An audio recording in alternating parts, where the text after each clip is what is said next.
your participation in this webinar that is titled The Impact of Insecurity on Human Rights in Ahwaz and the region. I mean the region Middle East, caused by the Iranian regime for decades since the establishment of the regime in 1979.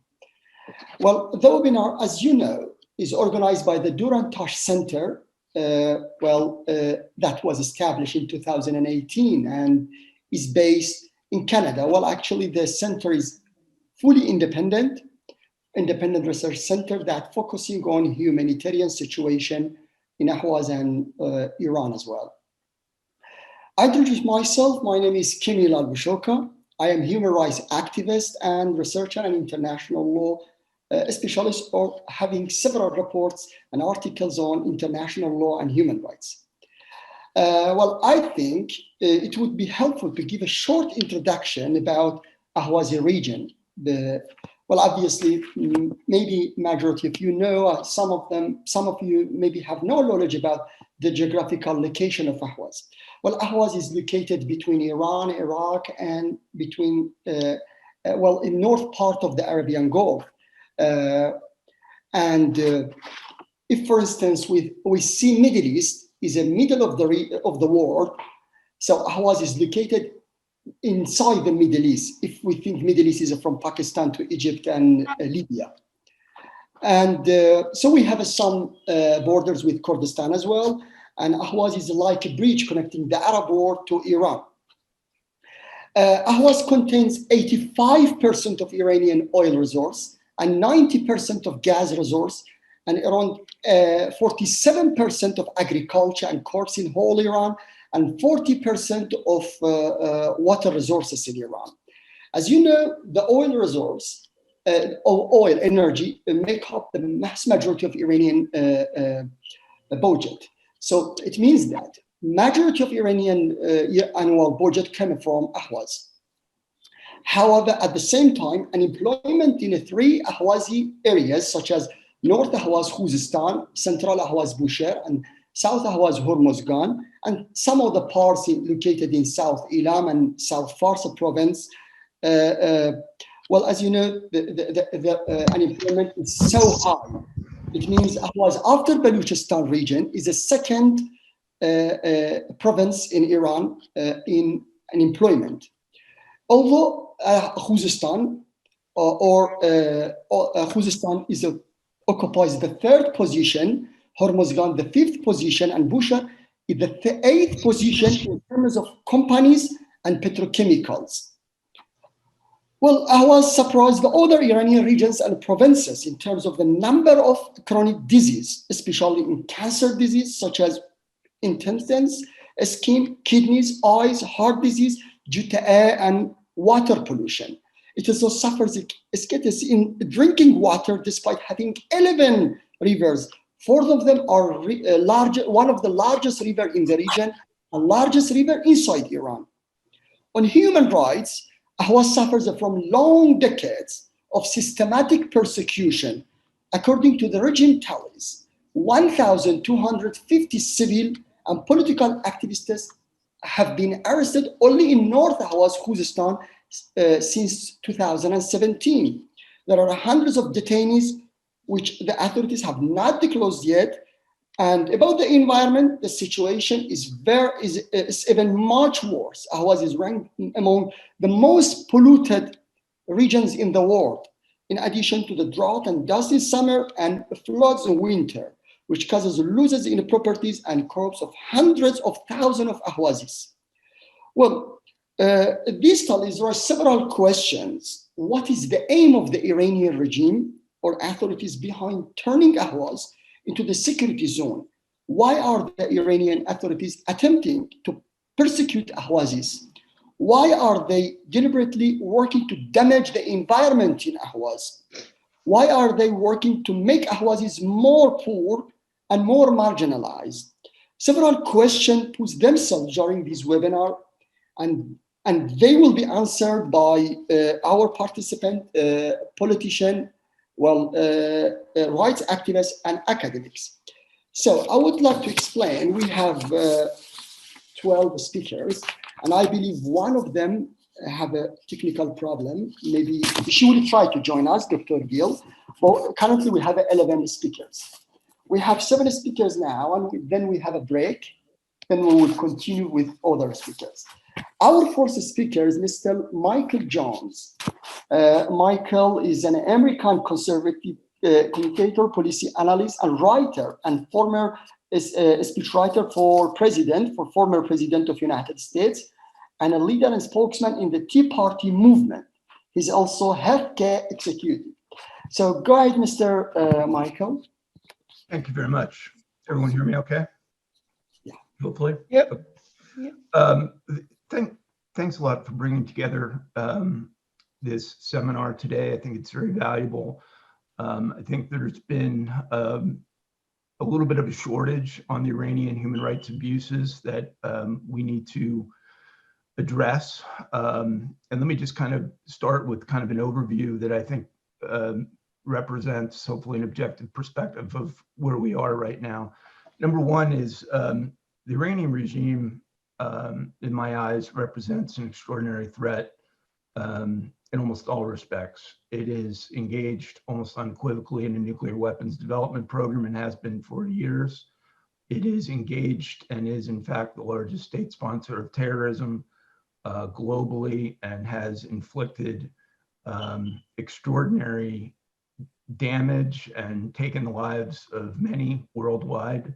It has, including over 600 American servicemen in Iraq, directly attributable to their actions. And finally, which I think is important, the issue we're addressing today, from a human rights perspective, this regime is undeniably one of the world's worst.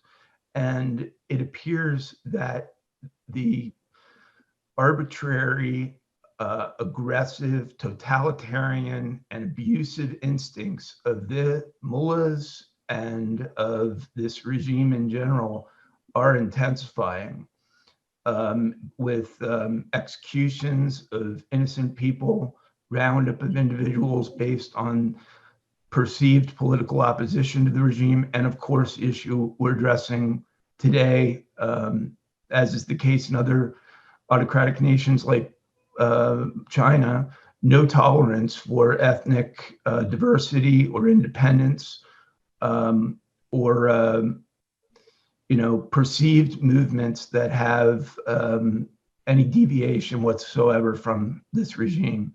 And as you said, this obviously goes back to 1979 revolution, the overthrow of the Shah, who was flawed in many ways, but was a friend of the United States. One of the lessons that I think we can take away from that is that U.S. foreign policy needs to be a lot more calculating.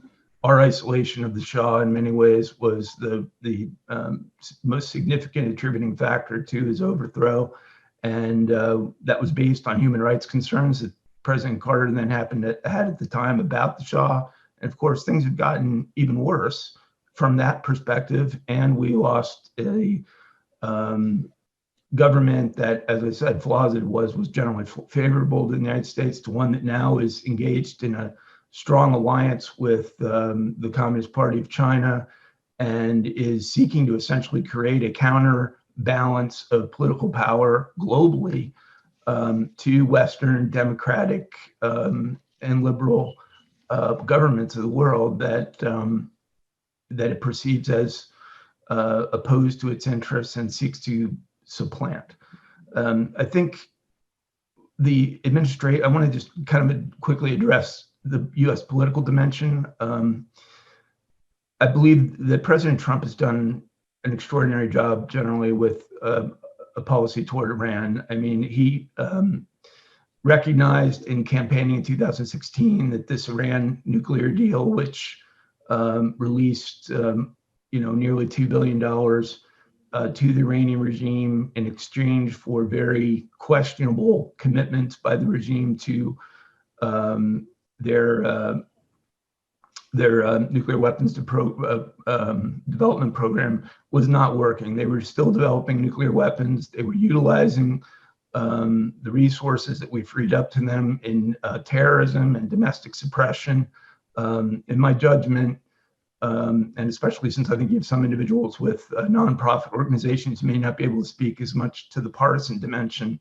It's a critical one. I mean, we have, here in a couple of weeks, a really big decision as it relates to Iran policy. One in President Trump, who has the maximum pressure campaign on the regime, and that is the appropriate policy. We need to deny this regime the resources that it is utilizing to suppress the people of Iran, to imprison, detain, and fund its autocratic instincts. And we also, I think, importantly, in support of Trump, the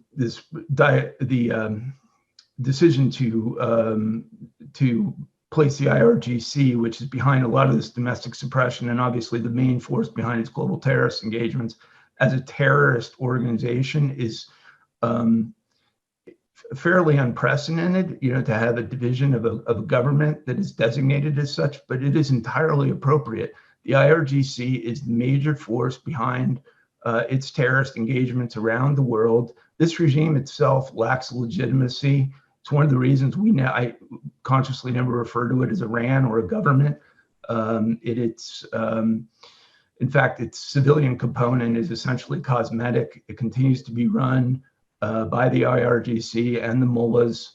And I think, that fact at least seems to be more broadly appreciated. I'm very concerned, and I think anyone concerned about human rights in Iran should be concerned about the instinct that Biden and many Democrats have to go back into this flawed agreement, which would remove a lot of the sanctions, empower the regime with a greater degree of global respect and credibility, and empower it with more resources that it can utilize for its nuclear weapons development program, for its terrorist engagements, and for its most importantly, for the purposes of this call, its suppression of ethnic groups and of perceived political opponents. That absolutely should not be a component of our policy. So I think it's a very important decision that we confront. I also want to say, I think, which hopefully everyone agrees, I think our Secretary of State, Mike Pompeo, and the team that he's developed at the State Department have done a really credible and good job in highlighting a lot of human rights abuses, including those in Iran. That's very important, even in an America First foreign policy, which guides the Trump administration, and I think that's appropriate. Human rights is always a component of American foreign policy, and for those who suffer under autocratic regimes like the regime in Iran, the United States is the last best hope for many of these people. I always want to see our U.S. Foreign policy appropriately rooted in some sense of humanitarian decency as it relates to the people of the world. And I think the crisis that we're confronting here is one that deserves much broader attention. I certainly want to just reiterate my support for the work that you're doing, commit myself to helping you in all the best ways that I can, encourage you to particularly highlight the cases of those that are being unduly detained in Iran, and not just in a general way, but in a specific way. And we've had some success, as you probably know. We put a lot of attention on some of the planned executions in Iran over the last few months. We had some degree of success in those 3 individuals, as you may know, and then less success in some of the other arbitrary executions. I do think, just to kind of close with some positive wording and hopefully some inspiring vision of what's going on, that this regime is in a state of absolute desperation. They've been denied the financial resources they traditionally have relied upon to fund all of these aggressive domestic and global engagements. They now are incredibly aligning themselves very closely with the Communist Party of China, which itself, unbelievably, is one of the greatest abusers of Muslim rights in the world and its treatment of the Uyghurs, which shows that their commitment even to ostensibly an Islamic government is all just a front for justifying totalitarian, autocratic political instincts. That's what drives all of their behavior. I don't believe they're trustworthy. I think they've shown their total willingness to be violating of our agreements. I believe the isolation is weakening the regime and strengthening the people. And I think we see within all people within Iran, including all of the various ethnic groups, an absolute growing magnitude of opposition to this regime. And it's encouraging to me, and I think it's important, as the Trump administration has done, that we stand up and say our position on this is that we stand with the people and not the regime, and that we encourage them to be engaged in expressing their opposition, supporting each other, and we need to be engaged as we can in supporting those who have a constructive vision, I think, for the future of Iran, which need not be this current status quo, which has gone on for decades now and has been entirely detrimental to U.S. interests, to the people of in Iran, and to peace, stability, and human rights globally. So thanks very much for what you're doing. I am completely looking forward to working with all of you and the allies you develop. I'd encourage you to approach it in a bipartisan way, but with an understanding that we have a Democrat Party that seems to have lost its way on this issue, if it ever had it right. And also, think in terms of coalitions strategically. One of the problems, frankly, in a lot of public policy in the United States is that there's a lot of commonality of interest, but on our side, but people sometimes tend not to try to think in terms of building alliances and coalitions. The left is very good at this. We've proven, I think, just less inclined to do it. If you're speaking out in support of human rights in Iran, you're a friend of mine, and you probably have a lot of possible alliances that you can develop that can ultimately develop a much more a louder voice, a more successful voice, a more persuasive voice, both with the American people and importantly with American policymakers and the American government. Thank you very much. I appreciate you, Mr. Johns. And before I move to the second speaker, I would like to welcome Mr. Kofi Achompong, as a Toronto-based lawyer and government relation advisor in Canada. Thank you, Mr. Kofi, to join us. And so let me move to the second speaker, Brenda Schaffer. She's an American scholar who holds position as a visiting researcher and a professor at Georgetown University. Schaffer was the former research director of the Caspian Studies program at Harvard Kennedy School of Government and the former president of the Foreign Policy section of the American Political Science Association. So you are very welcome, Schaffer, and go ahead, please.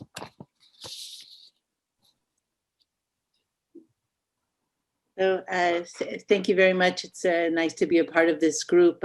First, I would like to express my condolences for the explosion, for the poor people who suffered from the explosion this week earlier in Ahwaz city, and I hope all of your family and friends are well.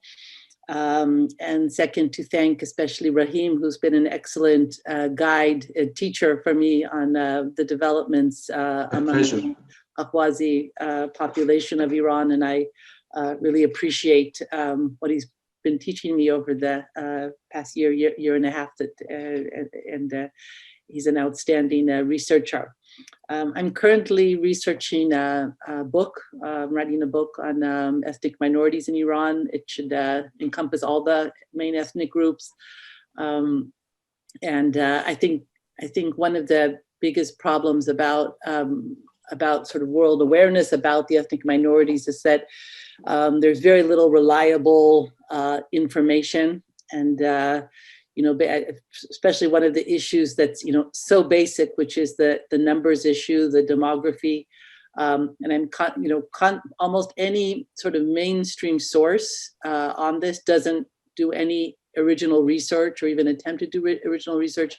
Either they quote the official Iranian officials, or they quote old CIA World Factbook's data on this, that even the CIA World Factbook has stopped reporting data because they know, or at least they're not, they know that they don't have a reliable picture of the numbers of the ethnic minorities. And so to use data from that was published 2011, 2012, you see this in so many of the think tanks and programs doing research, academics doing research on Iran. They basically quote the last CIA factbook numbers on this, which took a huge dive. In 2011, the CIA factbook put the Persian population at about 50%. And in suddenly 2012, it jumped up to 65%. I guess there were a lot of babies that year. And after that, there must have been enough pushback from researchers and organizations, and then they just stopped publishing numbers at all. So basically, most of the think tanks, when you see that they publish numbers, they publish 2012 CIA factbook numbers, they generally don't even say that that's where it's from. And so I find constantly, even though I'm doing independent research on the demography of the minorities in Iran, you get pushback, from every time you submit an article or newspaper article, academic article, that what's the other sources, which again are not based on original research, they try to push back with very different numbers. So I think for everyone, it's really important that there's a serious look at the demography, publishing reliable research, and it's really important that from all sides, that not just the regime and regime-associated sources, but also activists, human rights activists should be very, very careful with the numbers and only publish something that you really have verified and feel confident with its accuracy. I think another interesting development is the cooperation between different groups and the sharing of information, whether that's among the diaspora groups or in Iran itself. So if it used to be that basically each group kind of compiled its own program and its own information, and also the regime is very good at pitting groups against each other, especially Kurds and Azerbaijanis that overlap in especially in West Azerbaijan province. But probably you can tell me stories of additional groups that they try to pit each other against. You're seeing an effort of groups to share information, to share plight. Most of my research is focused on the Azerbaijani minority in Iran over the years, and I read their language and so have access to their information. I see that they also report about Kurds, Ahwazis, human rights violations, being people that are arrested, demonstrations. So there seems to be a change there. I think still, despite all the developments in Iran, and I think since November 2017, I agree with Michael that there's been this unprecedented outpour against the regime. It isn't just about like the Green Revolution, where it's against a certain election outcome. It's not demonstrations against a certain policy, but it's against the existence of the regime itself. But still, as I wrote in the National Interest in the summer, I still feel there's very clear at what I called the democracy conundrum, that for Iran to democratize truly, or to change the regime, which would be part of that, they need to take the risk of actually ethnic minorities asking for fulfillment of their rights. And so much of the mainstream opposition isn't willing to fulfill that requirement, that to the Persian opposition, or even technically members of ethnic minorities, but that don't identify as such. And the regime, the ruling regime, I think knows very well to play, to play these fears against the mainstream opposition and say, basically, either you stay with us or you risk losing, Ahwaz, Kurdistan, maybe even East Azerbaijan province. And I think it actually really works. It puts a real chill on their activities. And I think, constantly they're hearing, you hear sort of mainstream opposition people are hearing this from the regime, and it makes sense, it makes sense to them. And I think, until the Soviet Union was willing to risk losing Eastern Europe, it really couldn't reform. And indeed, it did lose Eastern Europe. It did lose the non-Russian provinces. But many in Russia today actually think that Russia lives better, as actually not as, not having all these different levels of empire. Certainly, it's economically doing better. And of course, different groups, different people have different views of what whether it's federation, confederation, or just rights, language, ethnic rights as citizens. It's clear there's a lot of diversity, and that really this idea that the regime treats any expression of a request for fulfillment of rights as necessarily separatism, clearly that's a mistake, and it's much more diverse.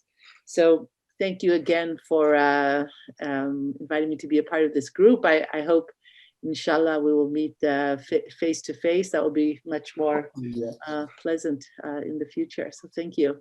Thank you very much. Appreciate you. Our third speaker, Mr. Peter Gary Torcher. Torcher is a British politician and human rights campaigner. I believe he's originally from Australia.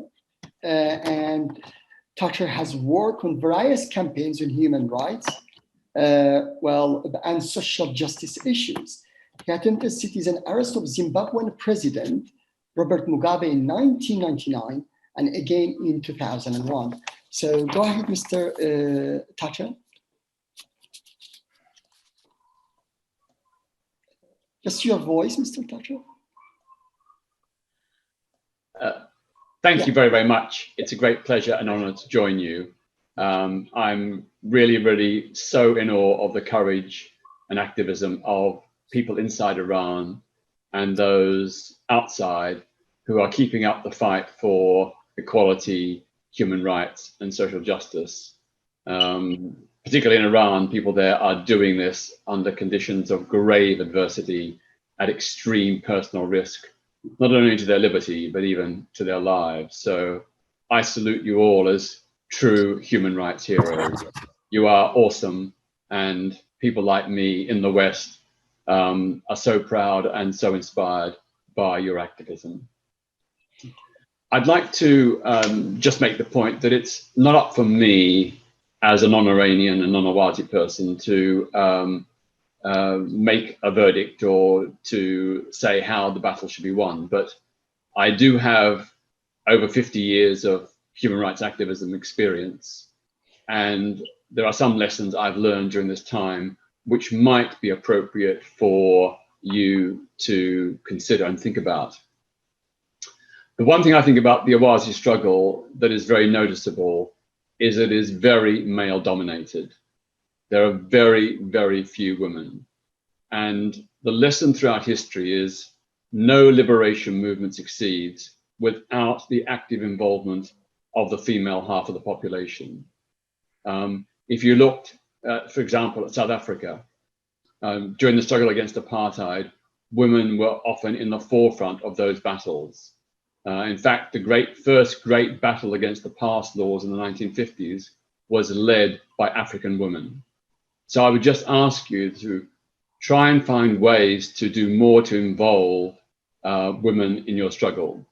Because if you don't have women, you're only operating at 50% strength, because women are 50% plus of the population. So you really need women to be part of this movement and to also speak for the movement, not just to be backroom people, but to also share or co-share in speaking about the movement and your struggle. The other thing I'd say is that with regard to social media and publicity, whenever I or others do tweets about Ahwazis, most people in the West have got no idea what you're talking about. So if you feel comfortable with it, I mean, I've been often said, use the term Ahwazi Arabs. This is from Ahwazi people. And of course, if you use the term Ahwazi Arabs, then people understand Ahwazis are a subgroup within the wider Arab community. And it also creates connections with other Arab peoples and nations around the world, because then they feel an affinity. If they know that Ahwazis are an ethnic subgroup within the wider Arab community, they are much more likely to be sympathetic and support. And you need, among others, those Arab allies.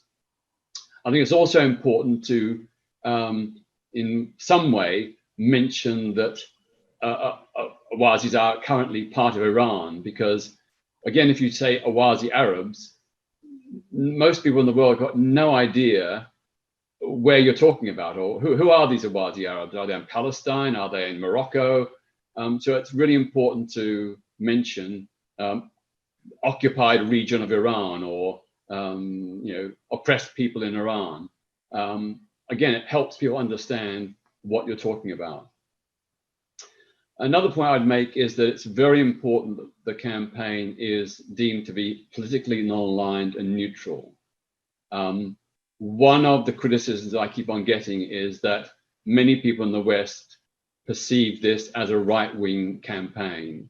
Now, I understand why you have to lobby the Trump administration and key Republicans in the United States and elsewhere, but the negative effect of that is that the perception in the West is that this is a right-wing campaign, and therefore liberal, progressive people will not touch it.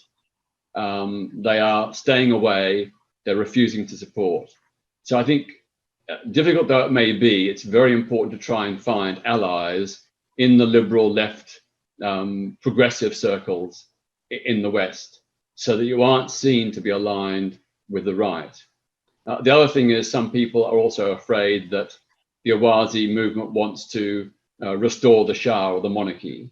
And given the Shah's incredibly abusive human rights regime, and I was involved in the campaign against the Shah in the 1970s, and I met many of his victims who had been tortured, and friends and family had been murdered by the Shah.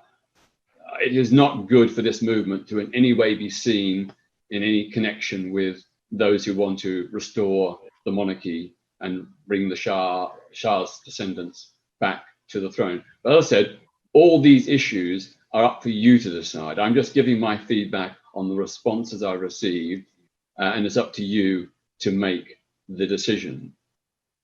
What I'd like to just perhaps briefly mention now is possible ideas about how the cause can be advanced.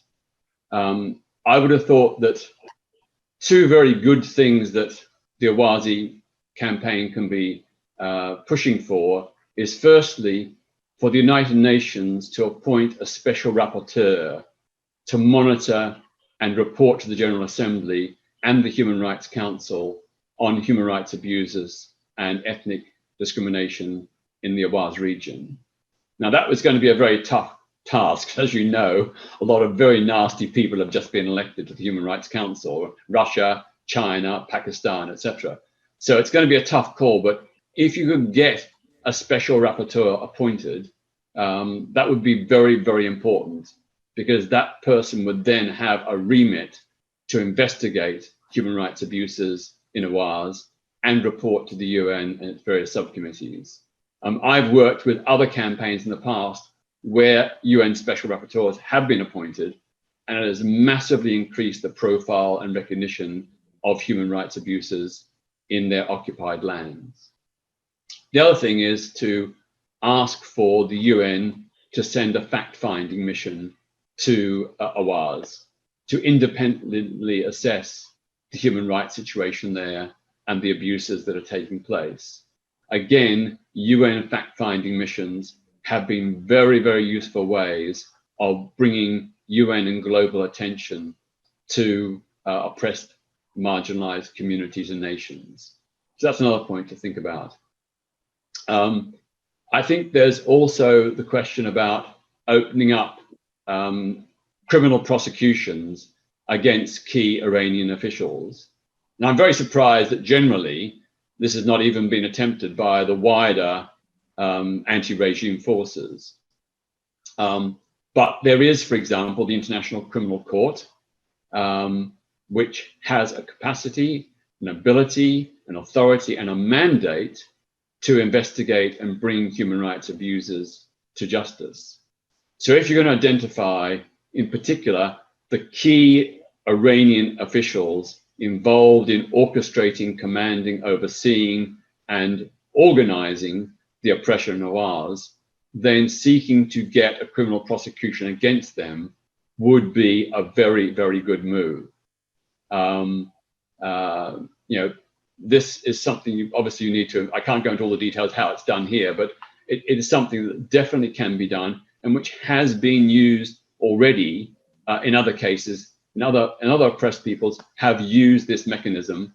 So there was, for example, you know, the investigations of International Criminal Court of human rights abuses in many different places. Not enough because it's understaffed and underfunded, but even just to get the principle that the International Criminal Court will consider or act to investigate those human rights abuses and bring particular individuals to court is a very important one. Another option is, of course, through a UN special tribunal. UN special tribunals were set up to investigate human rights abuses in Rwanda, the former Yugoslavia, and elsewhere. This is, again, is a very, very good, effective mechanism to help get those people put in the dock. And even if they cannot be physically brought to The Hague or to another international court, the very fact that there is arrest warrants for them, indictments against them, sends a very, very powerful signal. And that brings me to the third strand. Any individual member of the United Nations could bring or could issue international arrest warrants against key Iranian officials who are responsible for human rights abuses in Ahwaz. This has been done again before, not very often, but certainly on a number of occasions, where all it needs is for someone to compile a case with a victim.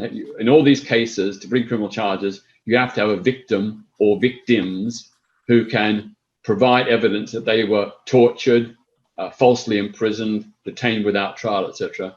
If you do that, then you can bring a legal case. So, for example, some years ago, I applied in Britain at Bow Street Magistrates Court for an international arrest warrant on the former, who was then the president of Zimbabwe, Robert Mugabe. In fact, I was given 3 days in court, and the only reason why the case fell and the international arrest warrant was not issued was because the magistrate pleaded that as a head of state, he had immunity from prosecution under various traditional diplomatic rules and regulations. Another attempt I made some years ago, nearly about 16 years ago, was to get an international arrest warrant in the British courts for Henry Kissinger, the former US Secretary of State, for the mass indiscriminate bombing of Cambodia during the 1970s. Again, I got several days in court, and the only reason that case was not proceeded was because the key national security advisors who could attest to Kissinger's organization and mandation of that mass indiscriminate bombing of civilian areas were not willing to come to Britain for a court appearance. But if you've got a victim who is in a position, who's perhaps now in exile, like Rahim, for example, who can attest to what the regime did, then you have a case that you can bring. The other issue for those of you in the United States is that a claim could be brought against key officials under the Alien Tort Claims Act.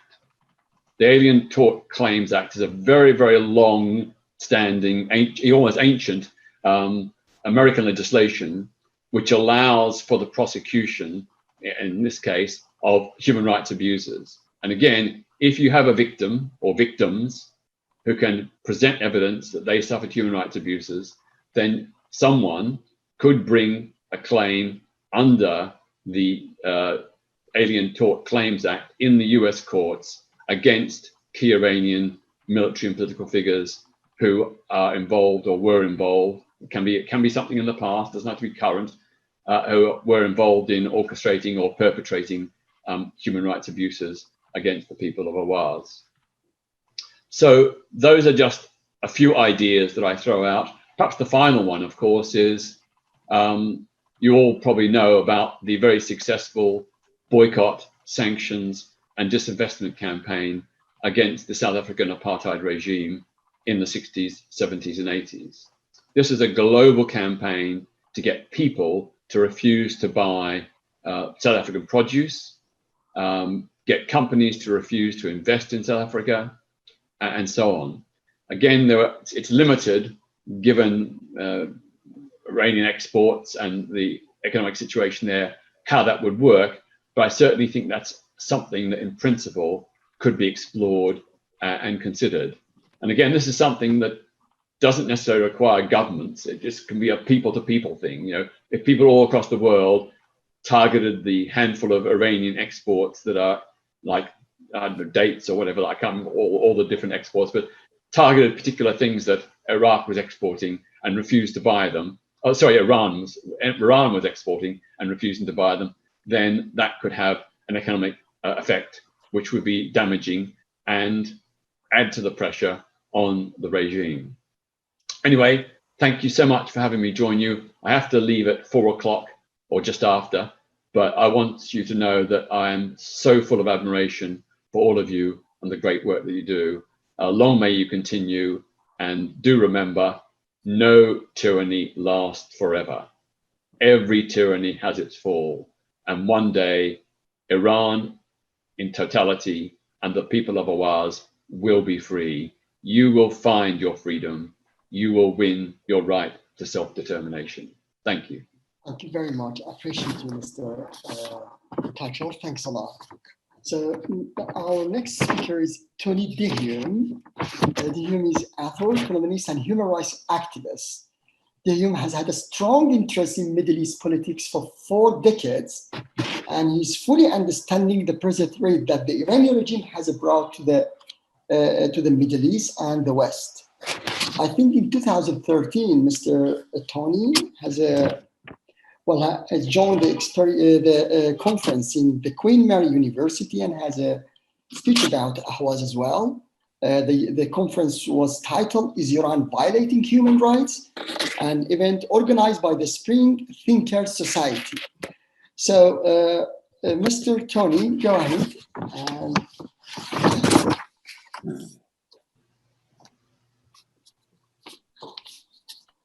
Thank you. Oh, okay. Thank you for inviting me onto this webinar. I think I ought to explain from the start that since that time, I've not spoken in public because I have problems. I have cognitive problems, which have given me problems with my recall.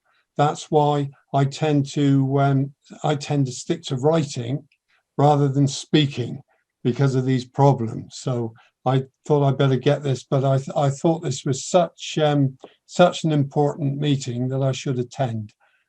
But anyway, it's been great listening to the speakers that have come before me. But I feel that I'm just a small cog. I use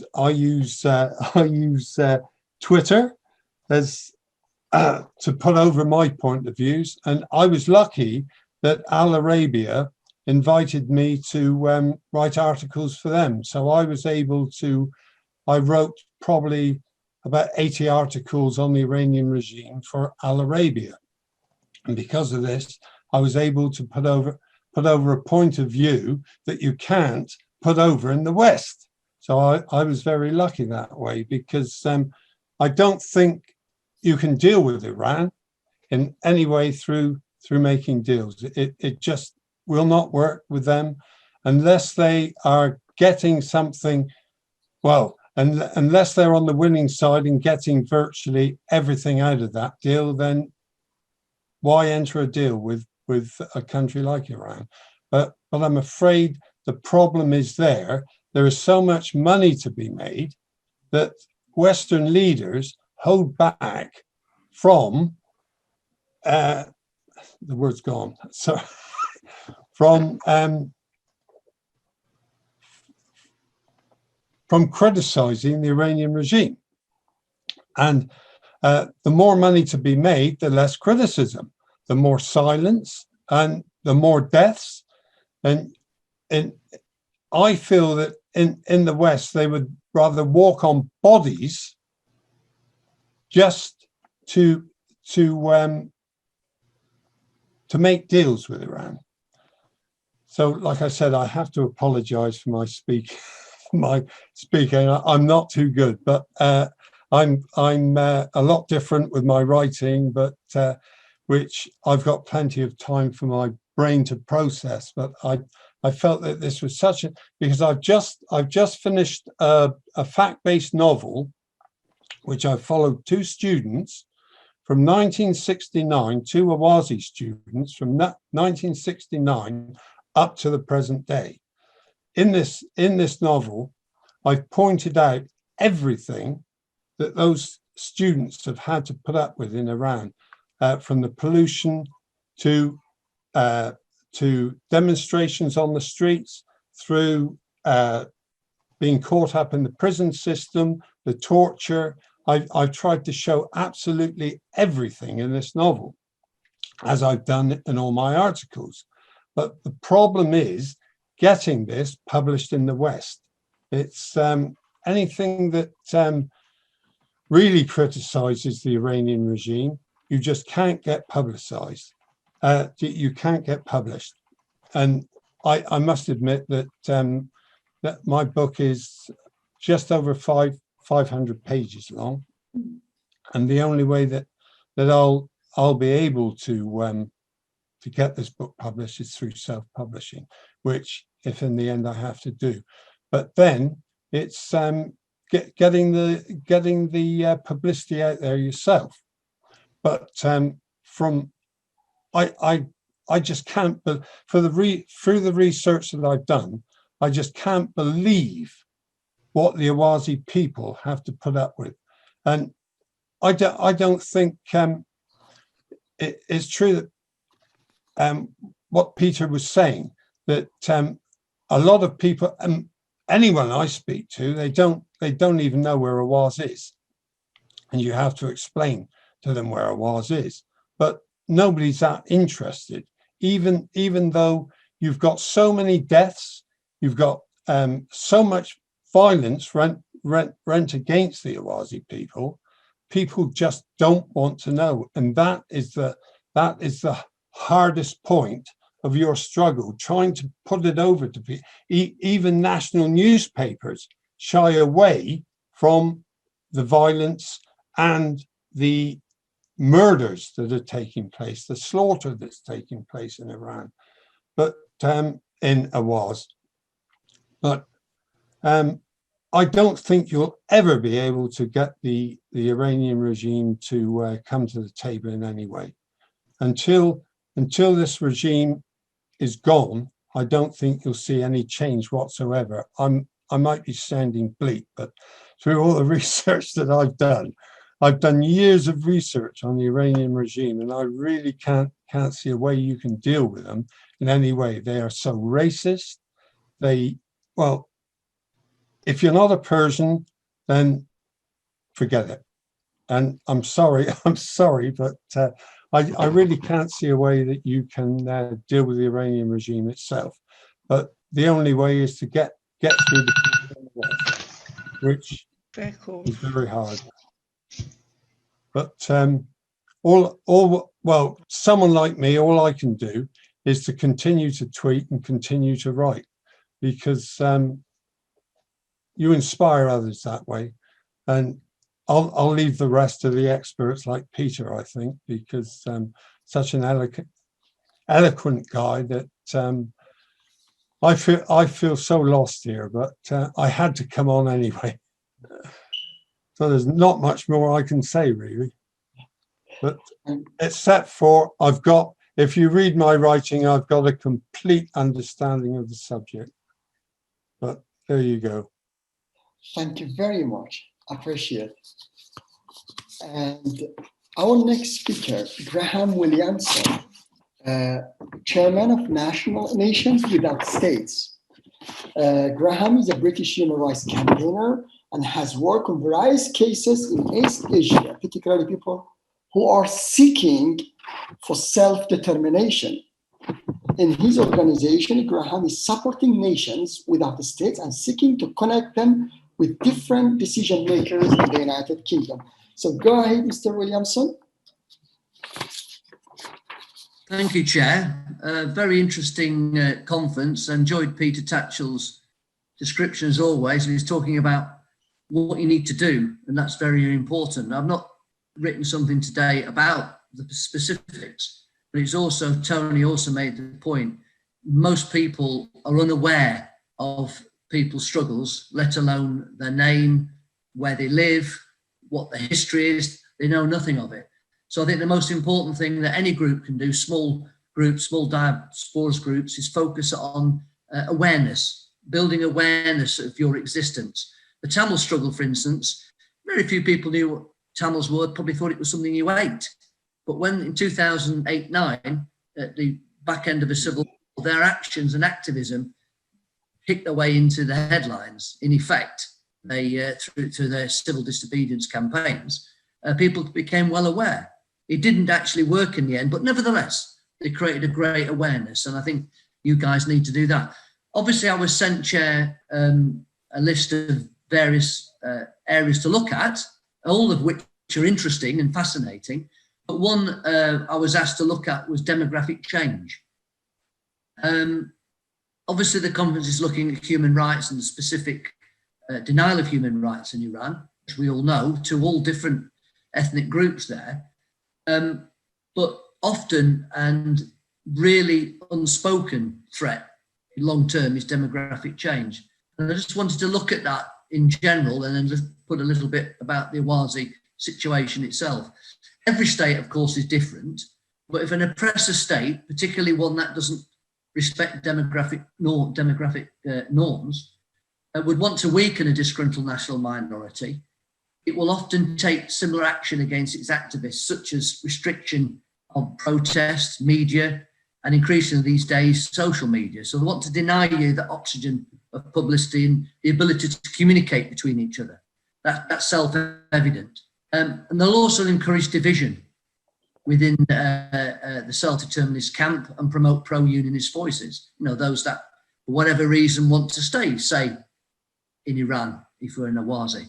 I'm sure there's plenty that would do for various reasons. And if that doesn't dissuade activists from being involved, they might initiate a policy of widespread imprisonment or even disappearances, a euphemism for presumably execution.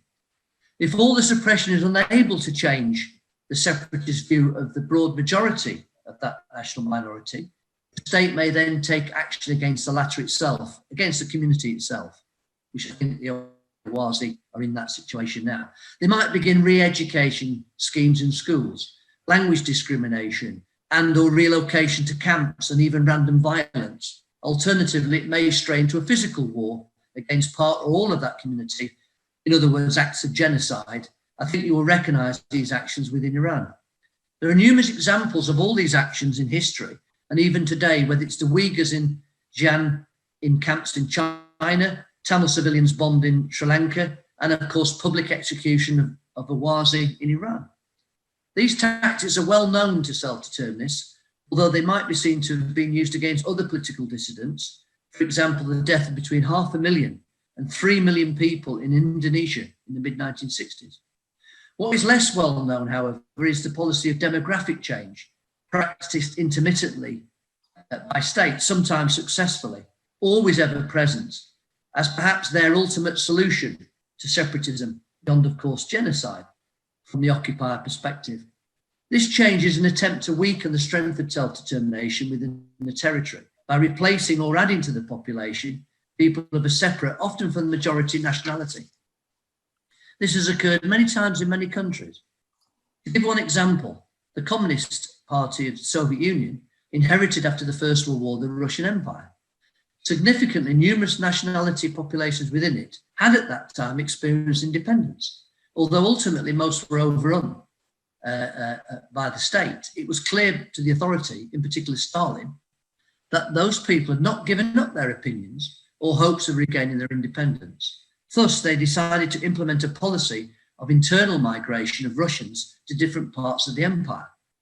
Their suspicious instinct was not wrong, of course, as many such people still obtained independence when the Soviet Empire collapsed in the 1990s.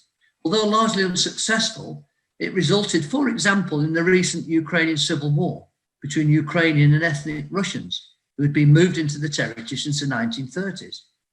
This is not a unique policy, it has been implemented in varying degrees by many states. China has attempted by various regimes, not just the present regime, but even previous ones, to turn successfully the Uyghurs into a minority in their own region, and less so in recent times Tibetans by population transfer programs into minorities in their own lands. New Caledonia, a French Pacific possession, attracted many French and some other Pacific Islander immigrants, so that today the indigenous inhabitants are in a minority. And it's not an accident that they've lost 2 referendums on independence, one just a week or so ago, because they are in fact a minority. Indigenous Fijians too are in a minority, since the British transferred numerous Indians for its own benefit, of course, to those islands. The Ahwazi also find themselves, depending on whether you believe the CIA, the Iranian regime or whoever, in a minority within Iran's Khuzestan province. Iran says they represent a third. I'm sure, Chair, you would suggest there's still a lot more Ahwazi in that region, but nevertheless, they're not alone, especially in the east, which is populated by the Lur people. Although perhaps Ahwazi are the majority in the central and western border areas. Obviously, the Ahwazi start with a major disadvantage. In effect, it's difficult to persuade the international community that the Ahwazi are a distinct people settled on a distinct territory when it's so mixed up. Also, they'll have difficulty winning any referendum on independence should that ever occur. So any actions by the regime to move non-Arabs from other areas of Iran will, as elsewhere, be to weaken Ahwazi Arab strength and any supporters that they may have, of course, from other peoples living in that region. And it's going to weaken your desire for self-determination, let alone any respect from Iran for your individual human rights. And I think Dur Untash, our host today, have themselves documented Iran's policy of creating new settlements, confiscation of lands and forced displacements in Ahwaz and indeed other areas to increase the regime's strength.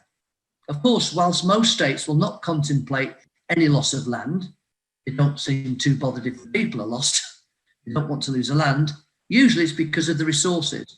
So the district of Abadan, of course, and its oil fields are a crucial economic interest for the regime. It would make sense, if immoral, for them to weaken the collective will of minority peoples, such as the Ahwazi, by attacking their language, their culture, and their ability to organise, and their percentage strength within their own territory. Blatant ethnic cleansing, forced displacement, and population transfer could be considered legally a crime against humanity by the ICC, possibly even the UN. But internal migration seems to get a pass by the UN, probably for obvious reasons, but nevertheless, a lot of it's forced as apart from peaceful or voluntary. Whilst it is difficult to resist demographic change from within, it is important that the Ahwazis do tabulate the numbers and what's happening and expose attempts by Iran to bring in citizens by force or otherwise from elsewhere to all that will listen. So you need to lobby governments to point out that your situation is not status quo. It's increasingly becoming more difficult for you, not just obviously in the lack of human rights, which we all agree on, the lack of the ability to organise, all the things which oppressor states will deny you, but they're also trying to deny you your right of territory and nation. And I think that's also a very important point. Thank you, Chair. Thank you very much, William. Graham, thanks a lot. So we have one speaker, then we'll have a 10 minutes break. So our speaker is Aaron Eaton-Meyer. Is an attorney and admitted to practice in New York State and before the United States Supreme Court, and a researcher and analyst. He has written extensively on lawfare, international humanitarian and human rights law. So go ahead, Mr. Aaron. All right, thank you all very much. I hope you can hear me well. And I'll add a couple of points to really what everybody's already made clear. Just a couple of dimensions, one relating on the legal side, and which is to say really the political side. So speaking from a legal perspective, certainly when we're discussing United States courts, we're at an interesting juncture in American legal jurisprudence. Basically, we've had the Alien Tort Claims Act for a very long time. And then the courts began narrowing it down for various reasons across administrations, culminating in a pair of cases called Daimler versus Baumann, where basically they were trying to establish a very clear nexus between the United States and application of any sort of foreign torts, which is a problem from the perspective of trying to litigate on behalf of the Ahwazis or others persecuted by Iran here. On the other hand, we also saw the passage of JASTA, which is the Justice Against Supporters of Terrorism Act, which opens up certain other legal avenues. Iran has been trying to evade service within the United States. That's no longer the case. They've found ways to achieve certain judgments against them that are pretty significant, including one just recently, which included $1.3 billion in punitive damages. Just so you know, for example, and I'm trying to give, if I sound pessimistic, I'm not, but I want to complete the picture by showing some of the hurdles that exist and how we can get through them. The District Court for the District of Columbia, which is one of the major federal courts in the United States. Just to give a little perspective for anybody who's not a practitioner, United States federal courts are divided into judicial districts, and the DC district is a very specialized one. Appeals from that go to the DC Circuit, which is considered to be the closest to the Supreme Court that most cases will ever get. So at times it's been called the Second Supreme Court. They have a 48-page manual on how to serve foreign nations. And I'm not exaggerating, it is 48 pages long, last updated in 2018. Where I'm sitting, we're in New York State. We have actually two districts that have been very active in litigation against certain entities, including Iran. We have the Southern District of New York and the Eastern District of New York. Where I'm sitting right now, I'm within the Eastern District.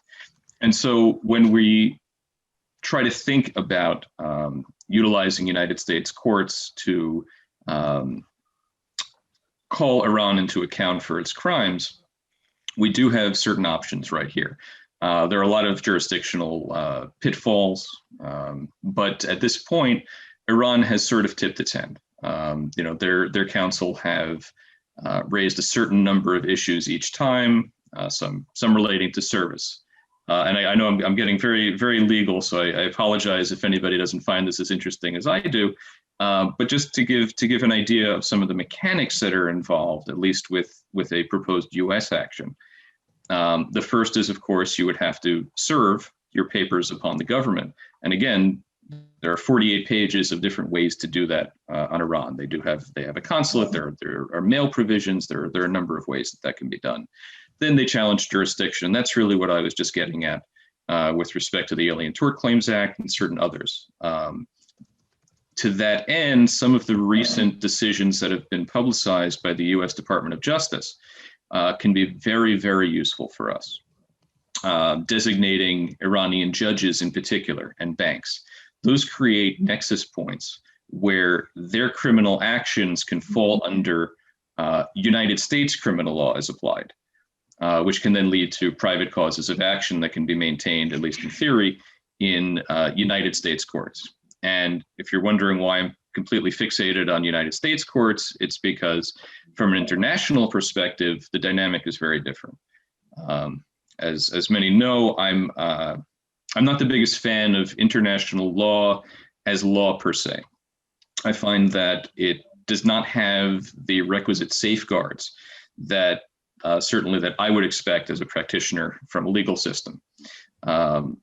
With respect to Iran, what that means really is it's the specter of China. Whether on the international level, on regional levels, China can and will act in order to protect its interests in Iran. I've been dealing with Chinese issues in one form or another for quite some time. And the one thing that was made very, very clear was when it comes to its inelastic demands, and for China, the number one inelastic demand that it has is oil. It is the one thing that it absolutely cannot obtain, and it is the one thing it will cling to no matter what. So Chinese support of the Iranian regime is predicated on that, which is to say China cannot allow Ahwaz to escape its control. That's the bottom line. And so as we speak about Iran and we speak about how Iran also can't release its death grip on Ahwaz because really it doesn't have much else to offer, the ultimate specter behind there is still going to be China. And the point that I've been raising from a real politics standpoint is the flip side of China's foreign policy, which is non-interventionist. They have no problem with whatever goes on within a country's borders so long as their interests are protective. That's something that would have to be addressed. And if we're talking about some sort of sustained, practicable international effort to hold Iran to account, to bring regime officials and the regime itself into account, I do believe, and again, I have no problem being the bearer of unpleasant news. I am a lawyer. This is what we do. The bottom line is China will have to be taken out of the equation in one way or another. There is no practical way to avoid that. It's awful. The thought of what China is doing to its Uyghur minority right now, in particular, is horrific. It's absolutely horrific. And yet, if we're looking at it dispassionately from a pragmatic perspective, the answer is China is going to need to be assured one way or another that its interests are not going to be adversely affected by anything that happens.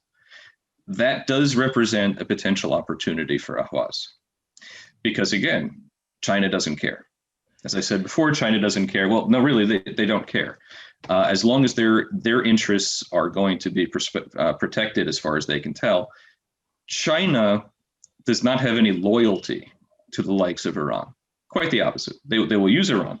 The Chinese New Silk Road Initiative is absolutely critical to its sustained foreign policy, and this is a part of it as well. But Chinese foreign policy is absolutely pragmatic, 100%. Unlike many nations whose foreign policy sort of, as others have said, can vary, and certainly the United States has seen market fluctuations for various reasons, China has not.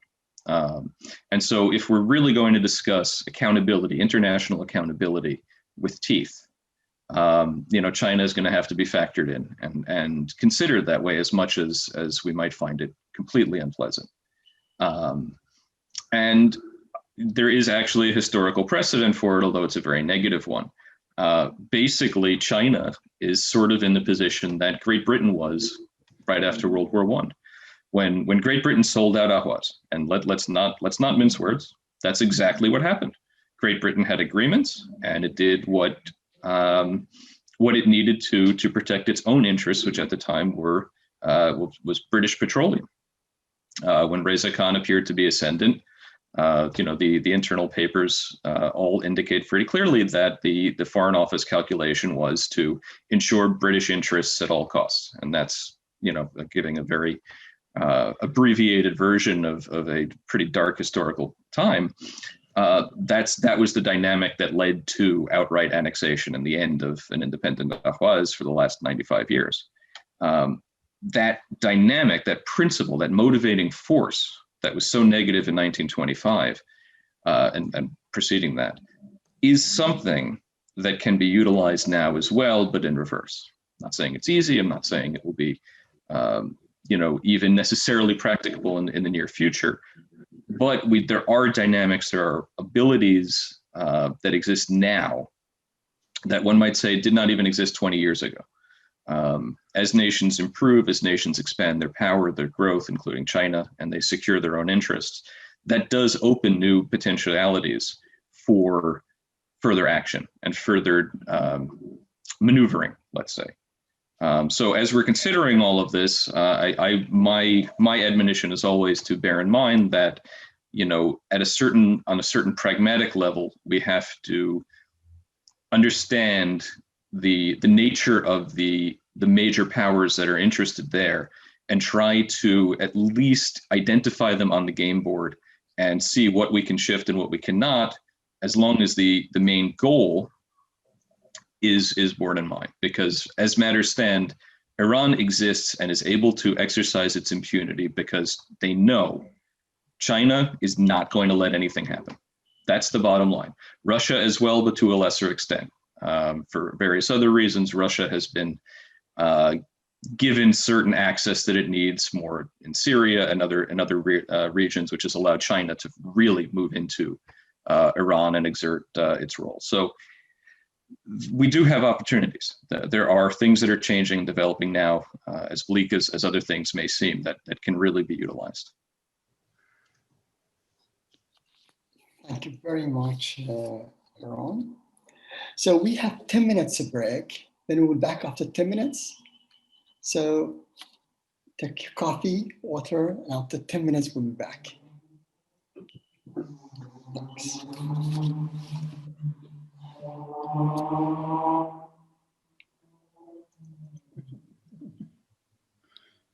Okay, good.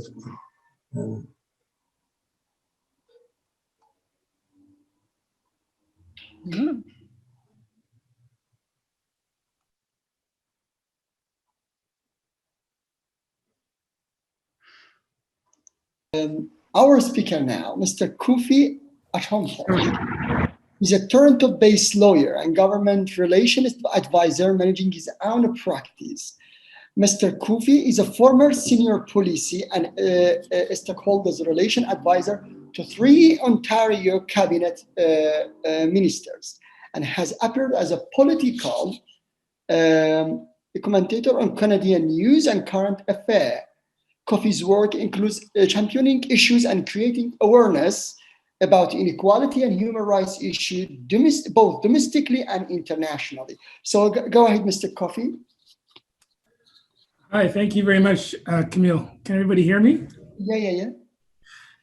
First and foremost, I'd just like to say thank you to all the speakers that I've heard thus far. I've certainly benefited already immensely from some of the thoughts that have been shared.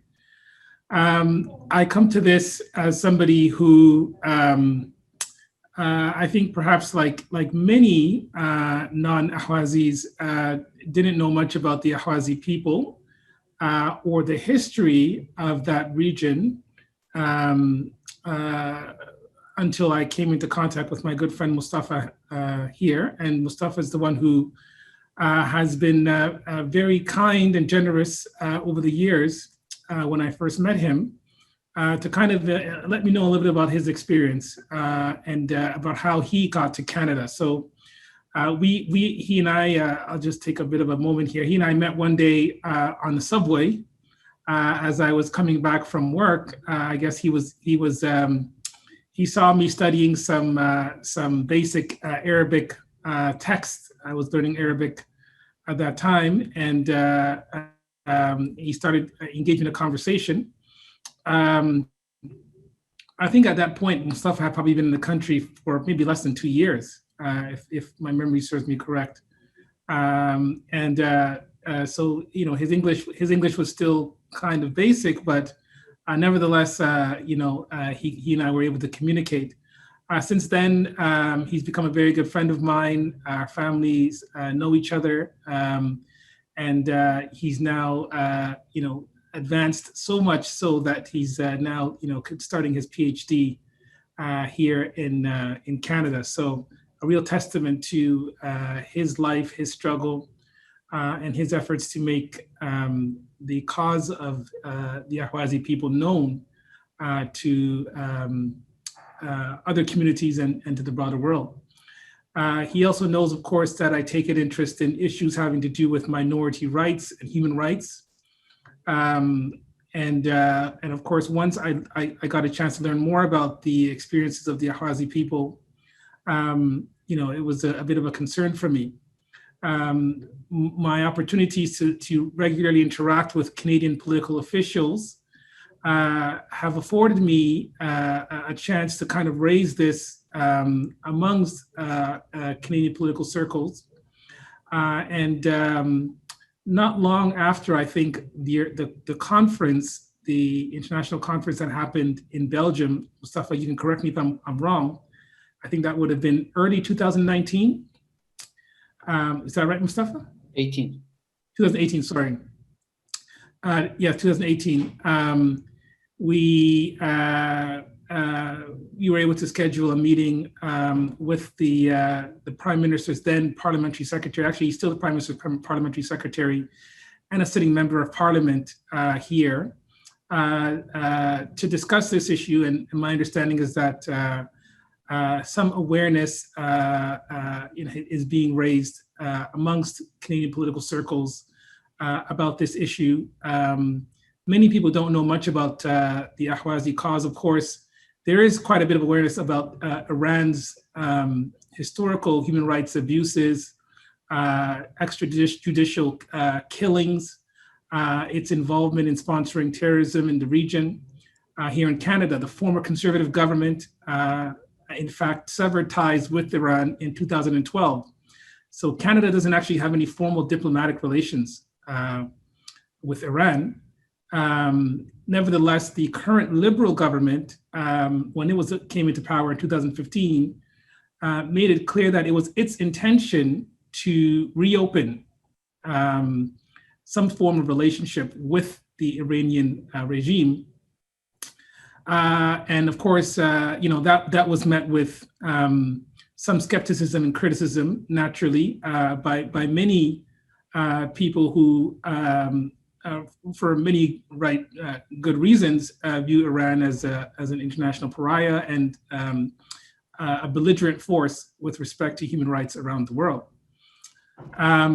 So that's an interesting development. I just want to talk a little bit about some of the things that have happened recently. Recently, our Prime Minister, when he attended the Munich security conference, he was seen shaking the hands of Iran's foreign minister.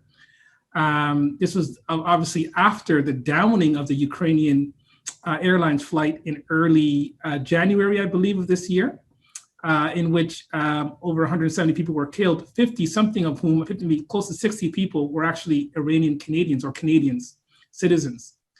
So Canada had a significant stake in that event, and that event actually has resulted in 2 class action lawsuits that have been brought forward here, which the Canadian government actually had to serve on the Iranian government, notwithstanding the lack of actual diplomatic headquarters here.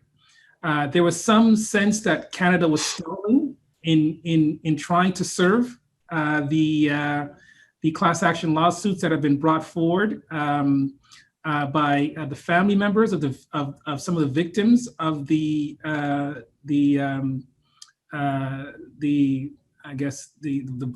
missile attack, or the Iranians have described it as a mistaken attack or what have you. And there was some concern that Canada was delaying or was creating unnecessary obstacles. That's our Foreign Affairs Ministry, our Global Affairs Canada rather, was not necessarily supporting or playing the role it's required to play to serve a foreign nation with respect to an action that has been brought in Canadian jurisdiction.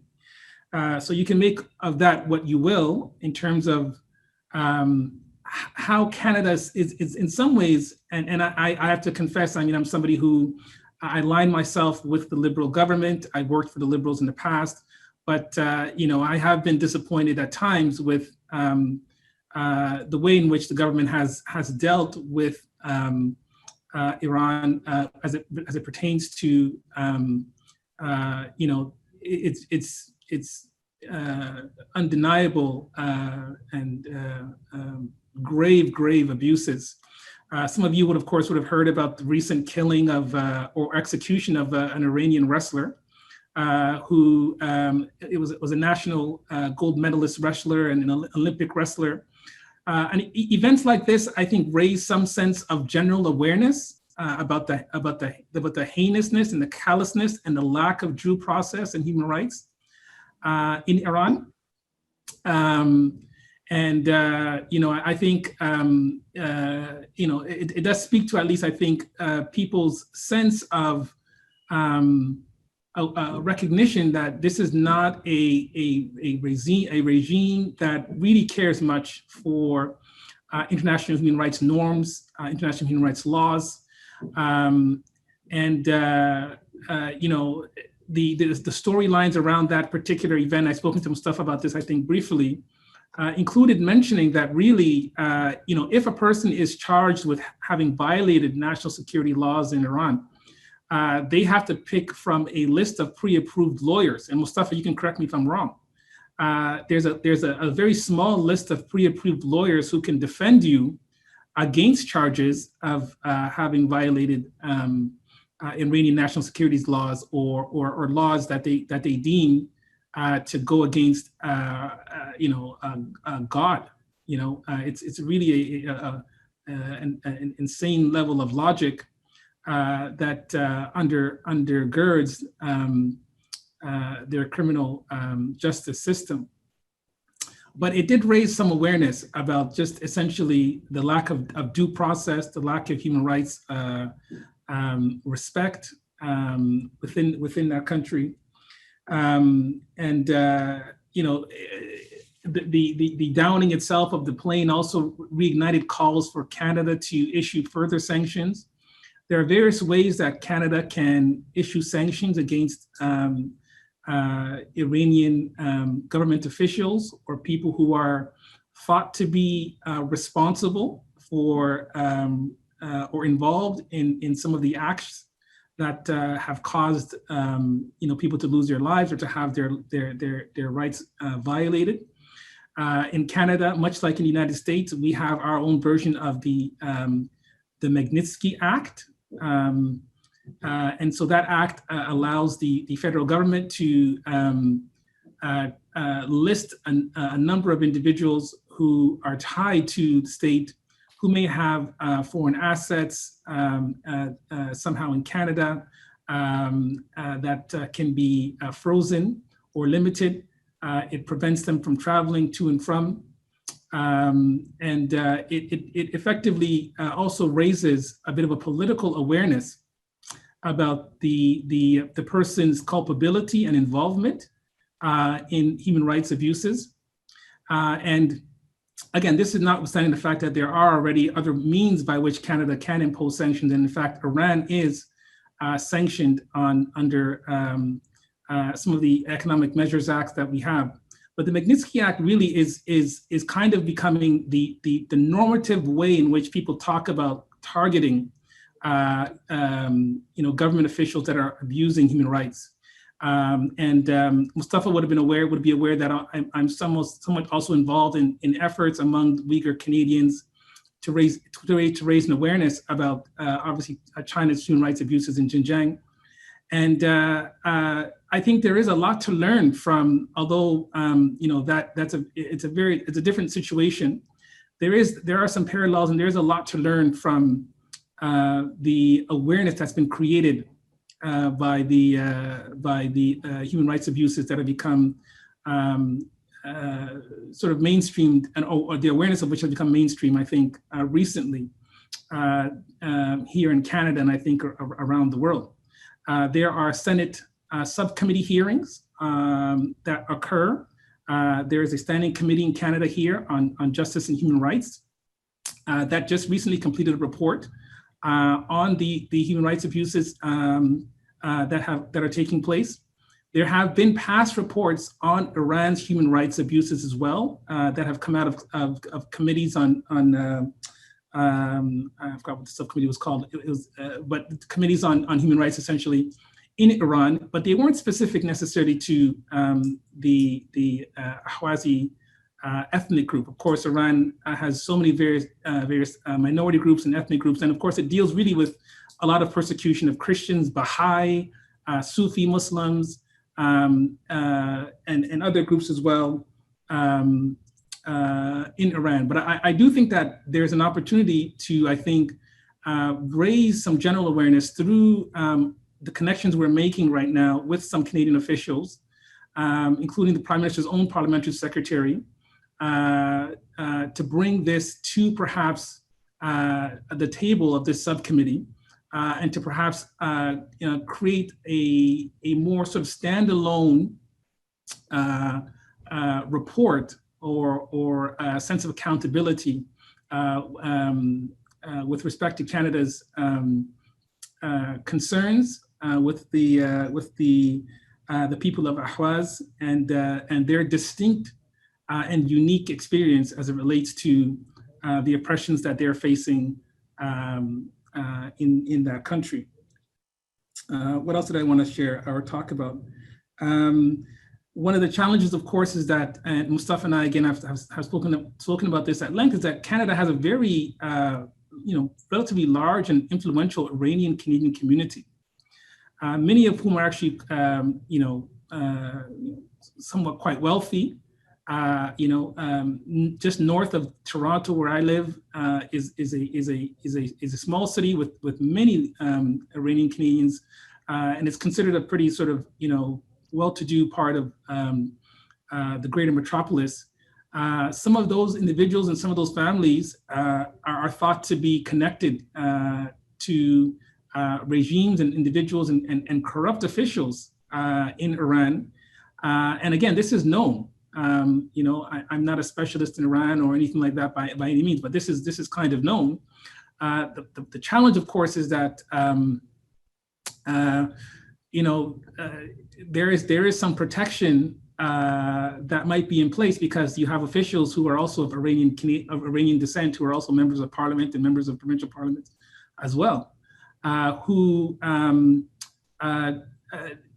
always put the best interests of protecting minority rights at the forefront of their work, and that becomes a challenge politically with maneuvering here in government. I guess I'm just sort of speaking from sort of the government relations political standpoint as well here, but yeah, I mean that's a reality that if you're trying to find out why it's so difficult to kind of create that narrative, sometimes there is influence among some of our elected officials who have an outsized influence really on our politics. Nevertheless, I'm an optimist, and like some of the speakers before, I think history tells the story that no consistent abuser of people's rights can continue. This is at some point, human beings can only take so much. You can only cover up so much before people are willing to die and people are willing to do whatever they have to do to remove your authority over them. And so I think that the work that Mustafa is doing with this study center is fantastic. It's great. I encourage him to reach out to mainstream Canadian academics, many of whom do specialize in the region, and of course who are also very much aware of Iran's role, nefarious role in the region, and to kind of get some more writing done, some more sort of narrative building in the public square done around the Ahwazi community. As some of you have already mentioned, not many people know about the Ahwazi Arabs. Among the Arab Canadians that I know, I mean, they know about it, some of whom, individuals who might be of sort of Egyptian or Saudi Arabian origin, they tend to know about Ahwaz as a kind of a lost colony of Arabs, if you will. And so there is some awareness among the, I would say, the Arab community, but the concern that I find generally is still lacking. So there is really, I mean, a lot of work to do. I mean, to raise awareness about this issue and to bring to light the unique experiences of the Ahwazi people. Some of I think it's good to perhaps look at the lawsuit that the two lawsuits that are proceeding right now, because they can be precedent setting for bringing lawsuits here in Canada against Iran. As I think Aaron was sharing, I think the United States is much further ahead in this regard, and I think a deliberate strategy of bringing actions against Iran as it pertains to the Ahwazi people. Even if it doesn't go anywhere, it's not like Iran is going to defend itself in any real sense. It's not like they want to release information during a lawsuit. But what it could do is at least it could bring some of these sort of default judgments into the spotlight and get some media pickup, which is critical to the long-term strategy. My goal, and I think what I hopefully want to work with Mustafa on is to eventually bring this to the current standing committee on justice and human rights. I think that's where, if we can get some report done and then some media around that done, that would at least go some way. Of course, I think if we can also maybe put out a piece. Not just on Iran and its general abuses of not to sort of compare abuses or anything like that, but I mean, I think just to kind of highlight the unique experience of the Ahwazi people.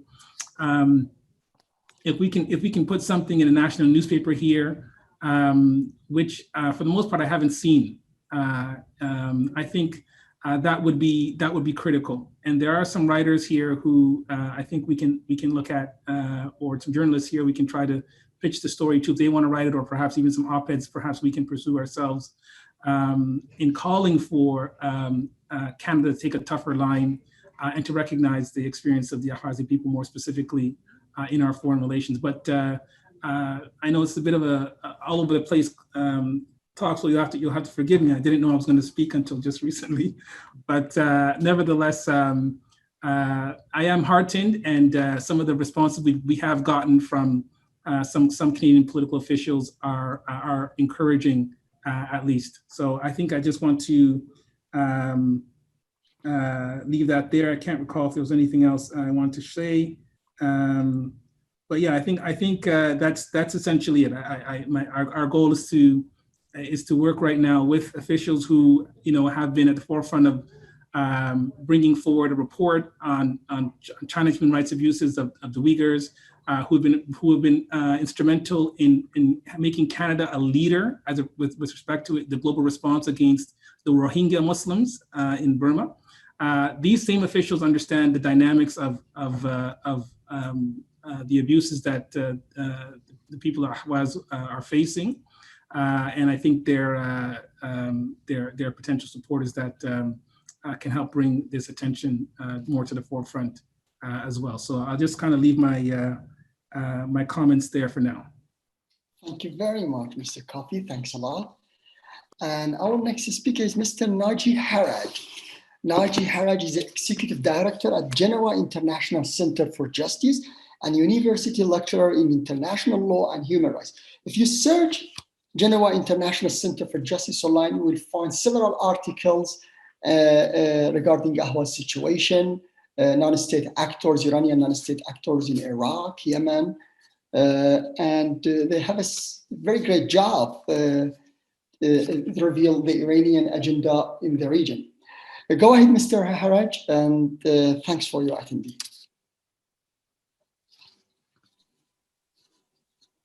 I think there is some technical. Okay, he's with us. Yeah, he's with us. We don't have your voice. Is your turn, please. Mr. Naji, is your turn. Sorry, I just disconnected. I don't know why, but now I'm back. Thank you so much for inviting me to this important discussions. Actually, I learned a lot from the previous speakers on a different perspective of the issue of the Ahwaz on political, environmental, legal aspects. All of them are so important. I don't know whether you have already introduced me to the. Yes. Okay. Yeah. So just to say that we are at Geneva International Center. It is a international non-governmental organization based in Geneva, are working daily on human rights violations in different parts of the world. We cannot cover everything, but we are also tackling the situation in Iran, Iraq, Middle East countries. And my probably role today is just to talk a little bit about the involvement of Iran in the neighboring countries, which is, I'm sure it is very obvious to most of you, to all of you, especially Bahrain, Yemen, Syria, Lebanon, but I will focus on Iraq. Really a dominant, I would say, Iranian presence in Iraqi affairs on all levels, political, security, economic, and there are a lot of violations are perpetrated every day on these levels. Iran benefited a lot actually from the invasion of. First of all, the Coalition Provisional Authority, the SPA, established a kind of interim government by the US just shortly after the occupation in Iraq, and decided to dissolve all the Iraqi army security forces, and then established new security army, police, even other institutions. But those new institutions were mainly based by involving the militia that were in Iran during the 80s. Those who are like member of Badr Brigade and Islamic Supreme Dawah Party, all of them, when they returned immediately after the occupation, they took a very highest position in these security forces as leaders and also as a member of these institutions and forces become, most of them from the militia after dissolving the professional army security forces.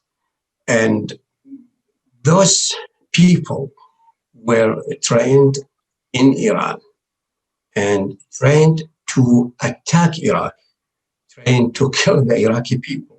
So they come with this mentality. They fueled with a kind of hatred to the Iraqi people. They consider them their enemies. So immediately they used, they are still using, of course, all these institutions to kill, revenge, to kill mainly on sectarian basis, but also on any type of political differences. They will not wait a long time to use the lethal forces, torturing innocent civilian. Also, they were responsible for actually the forced disappearances of thousands of Iraqi people. So from that time, actually, from the very first days of the occupation, And through our daily monitoring to the situation in Iraq, we have seen that a mass killing started. Each day, the Iraqi people, they would go in the morning and they would find tens of dead bodies, corpses thrown in the street or in the gardens or any other public areas. So those militia were starting by such kind of acts. Then immediately also they targeted the intellectuals in and they would present or they would publish a list of people to target. So they start killing the lawyers, doctors, university professors. We have a list of more than 1,000 intellectuals were killed. And so the remaining of those people, professional, leave Iraq, and that's why many of them left in neighboring countries. So Iraq left after that. It lost its intellectual community. Then it left from that time to the mullahs and the militia leaders who came mainly from Iran. Of course, they killed many army officers. All those, according to this, they use it, they receive it from Iran or they bring it with them from Iran. In a total, of course, state of impunity, there were no court or no one submit any case against any case against those people to the court because it is totally dominated by the militias and by those leaders who came in power. In time, they were the leaders of those militias. They become members of the government, members of the Iraqi parliament. They established kind of parties, but all of that were really based on the Iranian teaching and what they had Iran. So the involvement of Iran became really increasing day in destabilizing there was a very crucial moment in 2014, June 2014, when suddenly many of Iraqi huge cities, very big cities, surrendered to ISIS. Hundreds of members of ISIS were able to immediately they cities like Mosul, Ramadi, Fallujah, where there were huge presence of the Iraqi army. Immediately they were disappeared, and then ISIS became in control of these cities. So, after that, the Iraq in Iraq, and according to a kind of fatwa by supreme leader of the militia, the Shia in Iraq, Ayatollah al-Sistani, probably some of you also heard the name of this person. The government, they established the Popular Mobilization Forces, which is actually an umbrella of all those militias that they were created, trained, and even armed by Iran. Many of them, they become kind of official part of the Iraqi security forces. So they got a kind of legitimacy. Before that, they were, some of them acting militia, beside those who already become in the army and security forces. And then you have, beside all that, you have a new umbrella for them having this legitimacy as they are fighting the terrorists. Then had the opportunity to fight side by side with the US and other countries. They got support from the US, they got support in kind of finance and military support, probably not direct, but also through the support that they were giving Iraqi authorities. And the main organization, the main militias, the leading one in this, the popular mobilization forces are Army Badr Brigade and Ahl al-Harb and Kataib Hezbollah. All of them, I would say, are under control of the late Qasem Soleimani through his deputy in this regard, Abu Mahdi al-Muhandis. Both of them were killed by the United States on the 3rd of January near airport. So these militia were strategically used by the Iranian regime to further fuel and expand its sectarian agenda in Iraq. And from Iraq, many of them, we found them are fighting in Syria, in Yemen, in other places. They were freely going and coming through the border to these countries, especially to Syria. Some of them don't know how they managed to even be able to go to probably through Iran, through other ways actually. And so after ISIS, after this period of fighting ISIS, the militia, they become very influential in Iraq.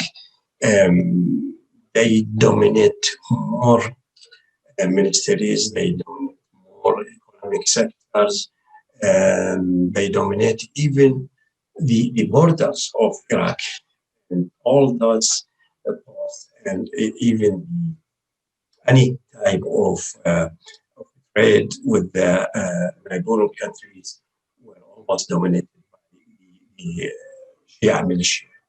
And that was totally designed to help Iran, to block sanction against Iran, through all the economic support and the flowing of all type of goods, either from Iran or other from either to export them from Iran and sell them to the benefit of the Iranian regime, or to export them and send them back send them to Iran. In Iraq, I don't want to go through all the details, but just to give you some examples. In October 2019, Iraq witnessed a huge demonstrations, and those demonstrations mainly become from the Shia-dominant cities or governorates, from Basra, Karbala, Najaf, and in the Middle Baghdad. All of them, one of the main goal of those demonstrations were to get rid of the influence in Iraq, make it very clear their slogan and their statements everywhere. They make it very clear. Actually, even they went to something that everybody was surprised, cheering Iranian flags and Iranian figures and Iranian mullahs that were everywhere. burning photos. Then immediately after that, campaign of assassination, abduction started those demonstrators. And the leader of these campaigns were the commander of militias, and under the supervision of Soleimani. Soleimani was really every day in Iran, and they have a kind of operation room that on that they conduct against the demonstrators, especially in the capital. That's why we were not surprised when the news of the killing of Qasem Soleimani came out late evening of the 2nd of January, early 3rd of January. Many of Iraqi people, they went immediately to the street chanting and were very happy because really he was the person behind many of the human rights defenders and many of demonstrators.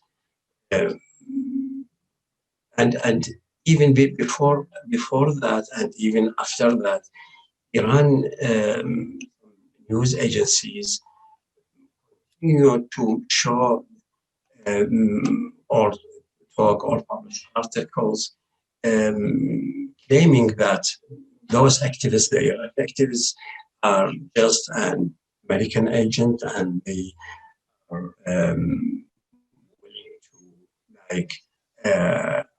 undermine the relations between Iran and Iraq. That's why the militia continue to attack the Iraqi demonstrators, continue to attack many of them, and we have many human rights defenders were killed, and probably I will send you later some link to a detailed report. On other aspect, I would not take very long, but other aspect also Qasem Soleimani for the viewers that was especially in 2016, and using the pretext of fighting gases, his presence in Iraq become everywhere, even in the news, in some media conferences by the militias and Minister of Interior or Minister of Defense they would praise him and saying that he is here to support us, he is here to give us advice in fighting ISIS. So the advice was the militia start immediately a kind of attack on some cities that there are a majority of Sunni Arabs. And they forced most of them to leave these cities. So you have at least in 2016, at least 3 million Sunni Arabs that they had to leave their cities under the attack and killing and abduction of these militias. And after that, these militias would come to these cities, and they will take out all the properties and that way. Then after that, they will put all the houses and places fire, even in their farms and other places. They went there to protect all this in order to in order to prevent them from returning back to so nothing left in these cities for those who are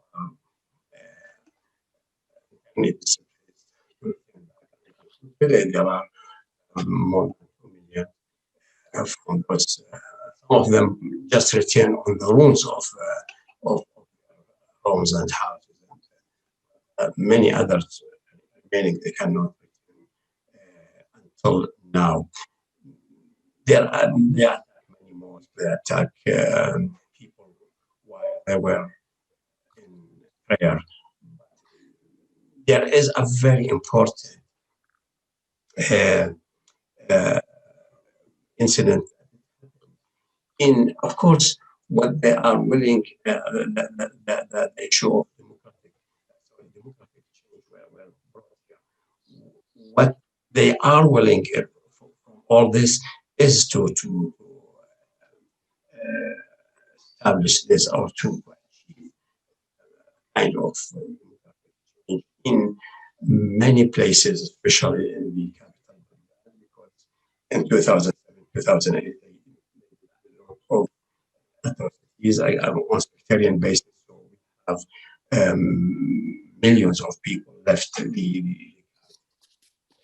Syria and to Jordan, and in Diyala also they did, and that's why many of the people in Diyala were forced to their places.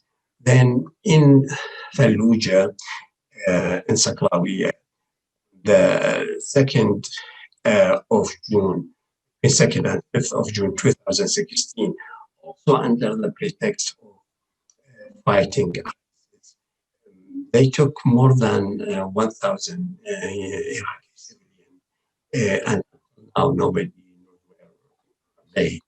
Those people, they escaped the fighting. They went to the nearest military post, Iraqi military post, and that place was dominated by the militias. Then they killed like 300 persons from them, torture more than 300, and then there are more than 1,000 persons disappeared from that moment. Dear Nagi, we have 2 minutes left. Sorry? We have 2 minutes left. Okay, yes, I'm finishing. So then even that this case was documented by the UN and by our organization, we have a very detailed report about it and about the involvement of Iran in it. But now nobody knows where are all those people. So I would stop here by saying that we as ICJ, we are to cooperate with all of you when it comes to bringing cases of human rights violations and atrocities to the competent authorities and bodies at the United Nations, whether it's treaty bodies, special rapporteur, and I want whenever there are people ready to come to Geneva and bear their, of course, expenses, we are ready to help them to speak at the UN and organize side events and meeting. And I want to comment just in a few seconds on what Mr. Tashin mentioned about the special rapporteur. He mentioned that we should work to create a special rapporteur on Ahwaz. And it is really very difficult. probably almost impossible. There is a special reporter on Iraq. He is really so active. So, cooperation with him is so important in this regard.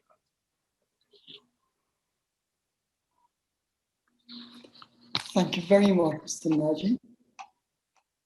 Do you hear my voice? Can you hear me? Yes, thanks a lot. Thanks a lot. Thank you very much. I appreciate you. So our last speaker is Irina Tusekerman.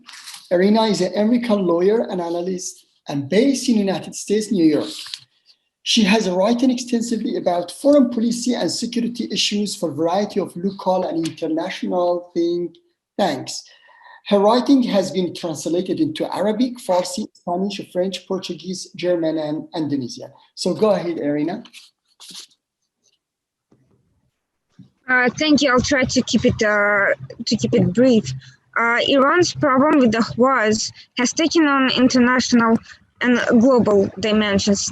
It should be understood that the issue is not merely abusive oppression of a nation, which, by the way, far from being a colony of other Arab states, has enjoyed periods of complete independence as well as semi-independence and vigorous trade with the rest of the Gulf. And given its richness in oil and gas, I cannot imagine it being a colony of any other states or needing to be. In any case, this issue has long since moved from being an issue of local interest to taking on international dimensions, not only through the issue of human rights, not even just due to China's economic involvement in the region, which threatens the global community, but also due to the fact that Iran's exploitation of its revolution abroad has, for the last 40 years, included an aspect of terror that targeted various opposition movements, not just Ahwazis, but also including Ahwazis. And this strategy, which for a while seems to have died down in the last few years, and especially following US withdrawal from JCPOA, has taken on a renewed level of activity. In 2017, there was an assassination of an Ahwazi activist in Europe. In 2018, there were targeted assassination attempts against several Ahwazi members of the Asma movement, political movement in Europe. Although this attack was prevented thanks to intervention of foreign intelligence services, and some of the direct parties responsible were arrested and now being prosecuted. In Europe, the high-level officials responsible for ordering these attacks were never held accountable. In 2019, there was an attempted attack on a gathering of Ahwazi activists in Poland. Iran sent out red notices, and several individuals were actually held essentially hostages by European security pending investigation. Iran continued harassing Ahwazi activists, but also its planned terror attacks targeted other movements in other Iranian opposition movements in Europe and in France and in Albania. There's been diplomatic scandals, there's been expulsions. Iran has been, several people are now being prosecuted in Europe. Iranian opposition had uncovered the center of Iranian terrorist activity in Vienna, where diplomats essentially ended up planning terrorist attacks, targeting all these movements and associations of human rights and political activists. But things have gone from bad to worse, just as Iran seems to have stepped away from, and by the way, they've also targeted Kurds. They've had assassinations of Kurds going back decades, and most recently, again, there's been attempted assassination against several Kurdish as well as Baluchi activists in Europe. all of these things are not new. They are continuation of Iranian strategy, and more recently they started using lawfare as a way of putting pressure and co-opting European and other legal systems to serve its own interests. This year, some of the Ahwazi activists who had been previous targets of spying, illegal surveillance, and attempted assassinations have been arrested on spurious charges. Initially accused of spying for Saudi Arabia, and later the charges were upgraded to terrorism. They were accused of masterminding an attack on IRGC parade, which took place in September 2018, with dubious evidence that's been remained classified. They've been prevented from talking to the press or seeing external counsel that was not assigned by the course. And there's a great deal of corruption in this whole story, in the media coverage in Europe, in the talking points that seem to be taken directly from Al Jazeera and various other movements. The reason why this is taking on such global dimensions is, on the one hand, many European countries have economic interests in business and direct business cooperation with Iran. Denmark and Netherlands have pharmaceutical companies in Iran. There are allegations that their corporations goes way beyond merely producing medicine for the Middle East, because most Middle Eastern countries do not buy insulin or any other type of medicine from Iran. Rather, some of these developments have dual usage, and they funnel Iran's illegal nuclear research programs. On the other hand, Iran and we also see evidence of direct Qatar involvement in this is targeting Saudi Arabia directly. Denmark, following the arrests and charges against these individuals, had accused Saudi Arabia of sponsoring Ahwazi movement and sponsoring terrorist attacks in Iran. This is not a new accusation in Iran. Iran has made those charges directly following those attacks, and claimed that some of the people who were killed had been trained by Gulf states. But it has also made similar accusations to against people who were actually in prison at the time that attack took place. So there's very little credibility, given that the country has repeatedly abused the legal system to pursue critics, dissidents, members of minority oppositions, and non-Persian nations.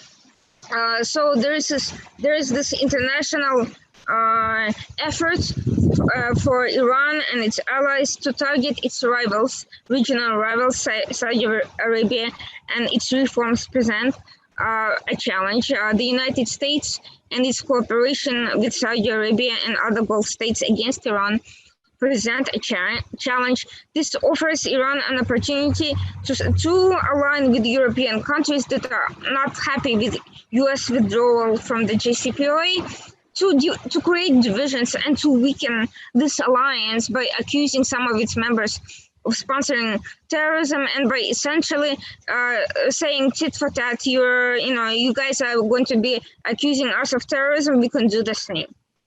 The problem here, of course, is that while this corruption is obvious, some of these countries who claim to have a wonderful human rights record essentially on the payroll of a country that has executed athletes, executed various peaceful activists for nothing more than criticizing internal oppression. So you have this incongruity of these countries willing to do business and even willing to make arrests on behalf of a country known for its tremendous abuses. So we're seeing corruption on a local European level, on an international level. International institutions are ignoring these strange developments.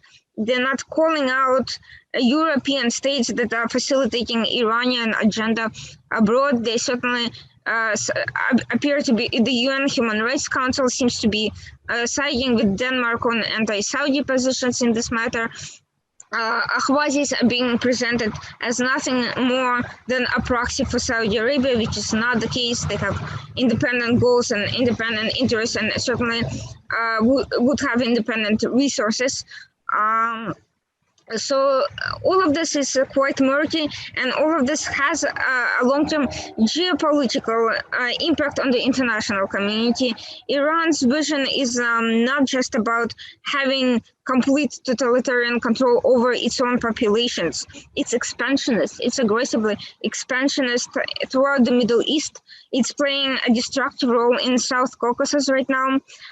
In Yemen, the Houthi movements are becoming a proxy for Iran's plans of essentially creating a colonial system with with discriminatory racist taxes, which it may impose and implement elsewhere around the region should it ever become as embedded. Hezbollah, its international body, is spread all over the world. So all of these things are not separate. They cannot be seen as disconnected from each other. Iran views anybody that is calling out its practices and its attempt to embed itself globally through propaganda, through political alliances, through international organizations, and creating this international system, this reign of terror that touches on everybody, and not just Ahwazis, but literally anybody that opposes Iran in any way. We are seeing this spreading even to the United States with Iran-backed candidates running for office, with physical attacks on journalists who had written about Iranian airplanes and so forth. We have seen dead silence with respect to these matters from the international community, because most of the major international human rights NGOs they will issue mildly critical reports of Iran, but they'll be much harsher on other countries. The reason being is that some of the Iran's allies, Qatar-backed activists, they infiltrate all these think tanks and co-opt them, and there is this alliance that's creating a system that's very difficult to break. Nevertheless, what remains to be done is not only exposing all of this, because information is out there. I've written extensively. My colleague, who's not here, Benjamin Minik, has written about it extensively. Ahwazi activists have written about it extensively. That information is out there. The issue now is not information, but action. And there is a reluctance to jump on any cause that is seen as a losing cause. There is a reluctance to, there's a lot of disinformation going on. People are being fed all sorts of incorrect rumors about who Ahwazis are, what they stand for, whether or not they are terrorists. People don't want to get involved in that. Just earlier, we heard people expressing concerns about Ahwazi support for the Shah and his human rights record. The reality is, Ahwazis were actually horribly oppressed under the Shah, so I hardly think any of them are nostalgic for that particular system. And in any case, however bad the Shah was, the current situation with the Islamic Republic and its exportation of these practices even to Europe and to Western countries is far worse and a far greater immediate concern. But here's what needs to be done. No one is going to follow through if they do not see Ahwazis themselves as being at the forefront of their own defense. In other words, just as much as there's discrimination against their voices, deplatforming on major media, refusal to listen, nevertheless, action needs to be taken very aggressively to put themselves out there as a legitimate movement, as a unified movement, and putting aside issues traditionally associated, I hate to say it, with Arab societies, which is a lot of tribalism, political sectarian bickering, internal struggles for power that undermine the final agenda. We see some of this with the relative inactivity in response to the arrest of the leadership of some of the Ahwazi political parties in Europe. There's been there are allies who are willing to help, but Ahwazis must commit to accepting that help at the very least and not standing in the way of being helped. Internal bickering over what's best is causing problems for those people who are trying to help them. That's just one issue. Second, organizing forums such as this is very helpful. Western voices need to be brought in, but it also must go beyond mere discussion among people who are already kind of on board with each other. There needs to be a follow through in the sense of articles, political activism, willingness of the participants to contribute in specific ways on behalf of the cause, spreading the word, recruiting new people, writing about it, including Ahwazi issue in the standard journal writing about Iran, making sure that Ahwazis have a place at the table at political gatherings and conferences, connecting to politicians. And I have to say Washington is watching all these events closely. They're not necessarily completely unsympathetic, but they want to see that there is an action by the Ahwazis themselves. They want to see that there is a partner with whom they can legitimately work without being compromised, without everything falling apart, without their partner backing out, or without the movement becoming so splintered and factionalized that it undermines what the US can help with on this front. And this is something to watch out for. There's got to be a way for the Ahwazi movement to hold its own leadership accountable for actions or inaction, because there are many opportunities. There are people willing to listen. We can see that this even this gathering is well attended. There can be a lot more. There are various issues that even left-leaning groups would be willing to partner on environmental issues, women's issues, and so forth. Very few people know about the women in Ahwaz who are indeed active, who have been arrested and tortured on defending women's rights and Ahwazi women's rights.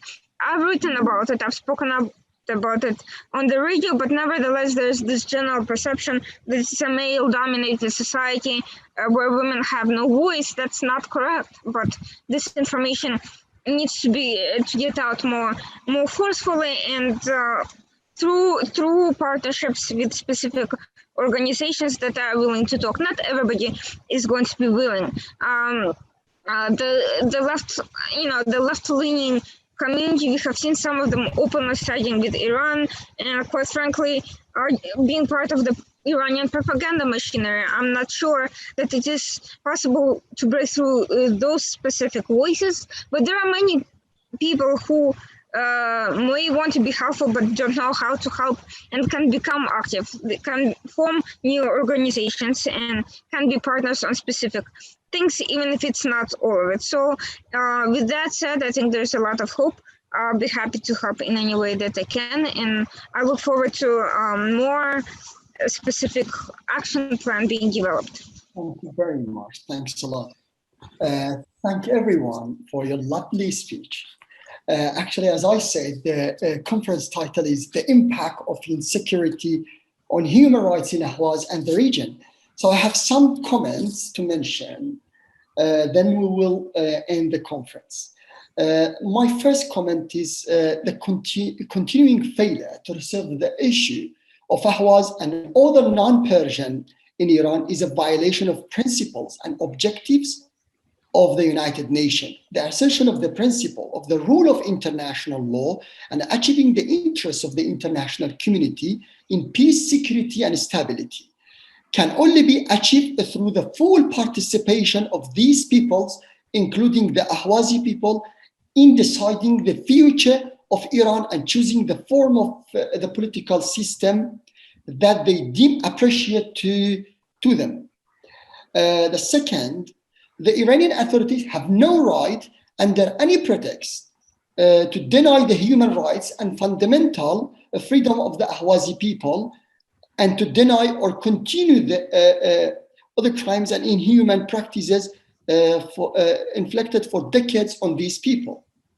Another comment is the international community's support for the issue of Ahwazi and non-Persian people as well as Persian people takes the form of assistance to support its ability to achieve its goals. This assistance is legitimate as it is a manifestation of the international rejection of Iranian terrorism in Ahwaz and other people's territories, resulting from clear and flagrant violation of international laws and conventions and denying any legitimacy for the results of these violations, especially as these people do not aim to interfere in the Iranian affairs of the Iranian state.